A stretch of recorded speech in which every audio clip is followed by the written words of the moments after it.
Welcome back. We are on Chapter 7, The Strange Message. How long ago did those kidnappers leave? Frank asked the Kings quickly. About 10 minutes, replied the farmer. Maybe you can catch them if you hurry. Come on, Dad, Frank cried. Let's go after them. Mr. Hardy needed no further urging. He and his sons ran out of the house and jumped into the car.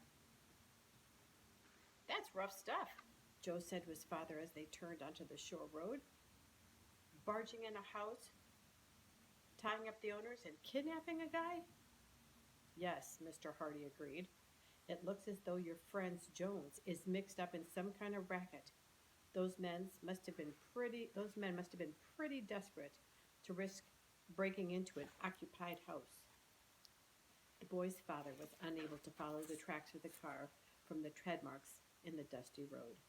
But soon there were signs that another car had turned onto the shore road from a side lane, and the trail became confused. The Hardys passed the lane that led into the Pollock place and continued on until they came to a hilltop. Here they could get a clear view of the road winding along the coast for several miles. There was no sign of a car. We've lost them, I guess, said Frank in disappointment as Mr. Hardy brought the sedan to a stop. They had too much of a head start, Joe remarked. If only we had gotten to the farm sooner. Well, we may as well go back. Mr. Hardy agreed, turned the car around, and once more the Hardys headed for the farm. On the way, they discussed the mysterious kidnapping and the speculation on the identity of those responsible. I'll bet those men in the other motorboat saw us rescue Jones, or else they heard somehow that he had been taken to the farmhouse, Joe surmised. If they are the kidnappers, I wonder what will happen to Jones now, Frank said gravely. They tried to kill him once. Maybe they'll just hold him prisoner, Mr. Hardy stated thoughtfully. They were probably afraid he'd tell all he knew and couldn't afford to leave him at the farmhouse. When they got back to the caves, they found the farmer and his wife somewhat recovered from their harrowing experience. Mrs. Kane was busy straightening up the kitchen. We couldn't catch them, Frank reported sadly. Well, those hoodlums had a high-powered car, and they weren't wasting any time. I could see them from the window as they went down the lane, the farmer remarked, frowning angrily at the recollection. Please tell us exactly what happened, Mr. Kane, Joe urged. Well, Mabel and I were here in the kitchen, the man began. Mabel was washing the supper dishes when this fellow came to the door. He was a tall chap with a long, thin face. He asked if we were looking after the man that almost drowned earlier. The farmer's wife took up the tale. When we said we were, the fellow told us that Mr. Jones was his brother, and he had come to take him away. I got suspicious, Mr. Kane broke in. He didn't look nothing like Jones. I asked him where he lived. At that, Mrs. Kane said, he walked into the house with another fellow right at his heels. They grabbed my husband, Henry, Henry put up an awful fight, but he was outnumbered. When I tried to help, a third man appeared from nowhere and held me back. They dragged us into the living room, tied us to those chairs, and put gags in our mouth, the farmer continued. Then we heard him going into Jones's room. Pretty soon they carried him out to a car where a fourth fellow was sitting at the wheel. Did Jones put up a fight when they took him away? Frank asked. He tried to. He hollered for help. But of course, I couldn't do anything, and he was too weak to struggle much. This whole affair is very peculiar, Mr. Hardy observed. Perhaps Jones is mixed up in the smuggling going on around here. But who were the four men? I wondered. Mrs. Kane shook her head. All I know is we're sure glad you and your sons came out tonight.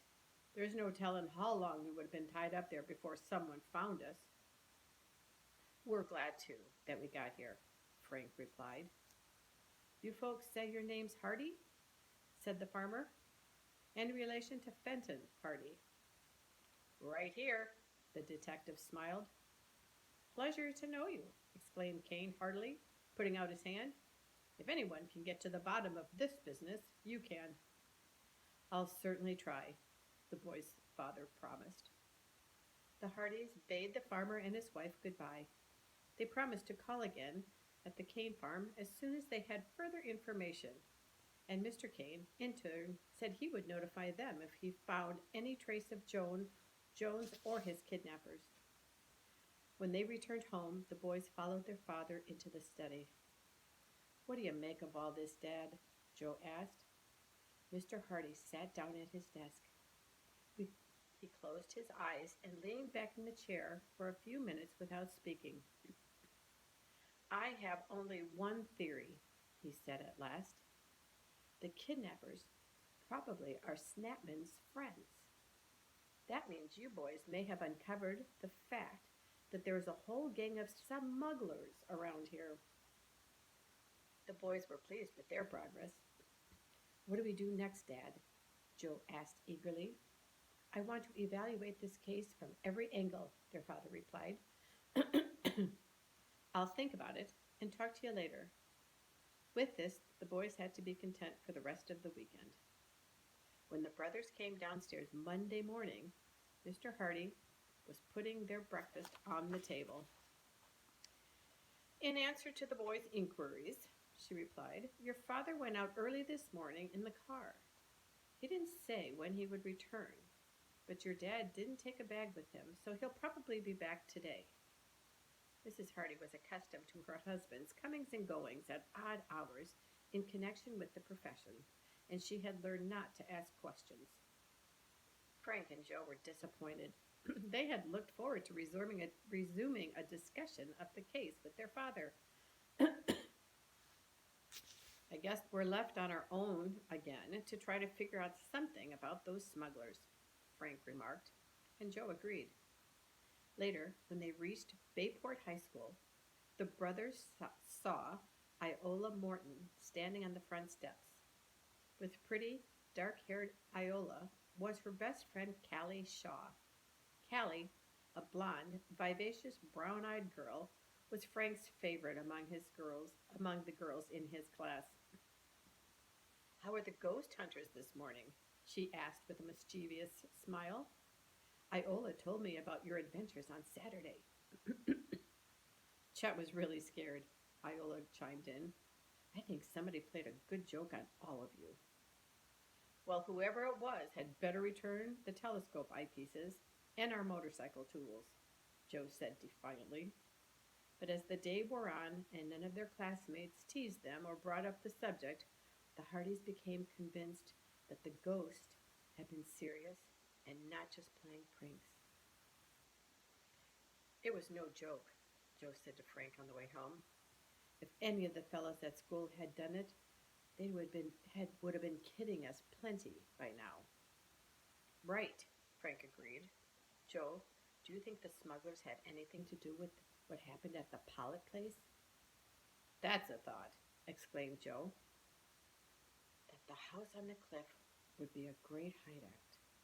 If the smugglers could make the house appear to be haunted, everyone would stay away.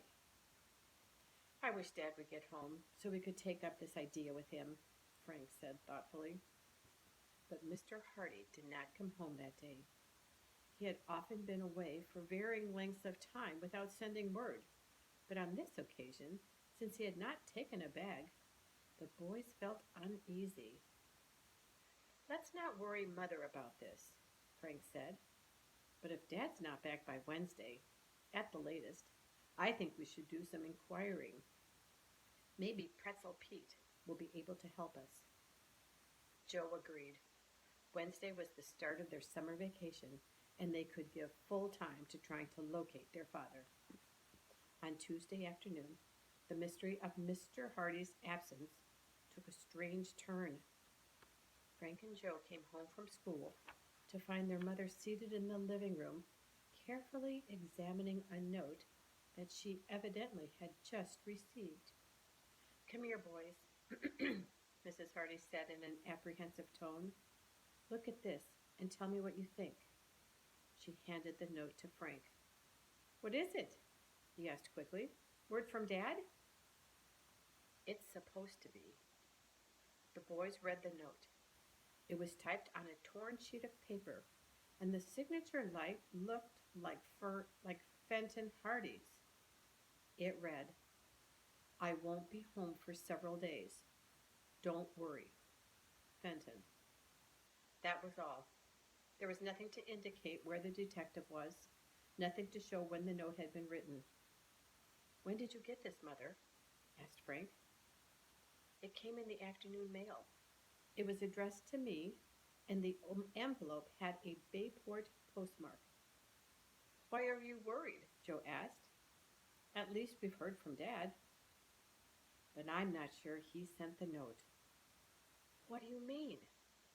"Your father and I have an agreement. Whenever he writes me, he puts a secret sign beneath his signature. Fenton was always afraid that someone would forge his name to a letter or note and perhaps get papers or information that he shouldn't have." Frank picked up the note again. "There's no sign here, just Dad's signature." "It may be his signature. If not, it's a good forgery." Mrs. Hardy was plainly worried. "If Dad didn't write this note," Joe asked, "who did, and why?" "Your father has many enemies, criminals whom he has been instrumental in sending to prison. If there has been foul play, the note might have been sent to keep us from being suspicious and delay any search." "Foul play!" exclaimed Frank in alarm. "Then you think something has happened to Dad?"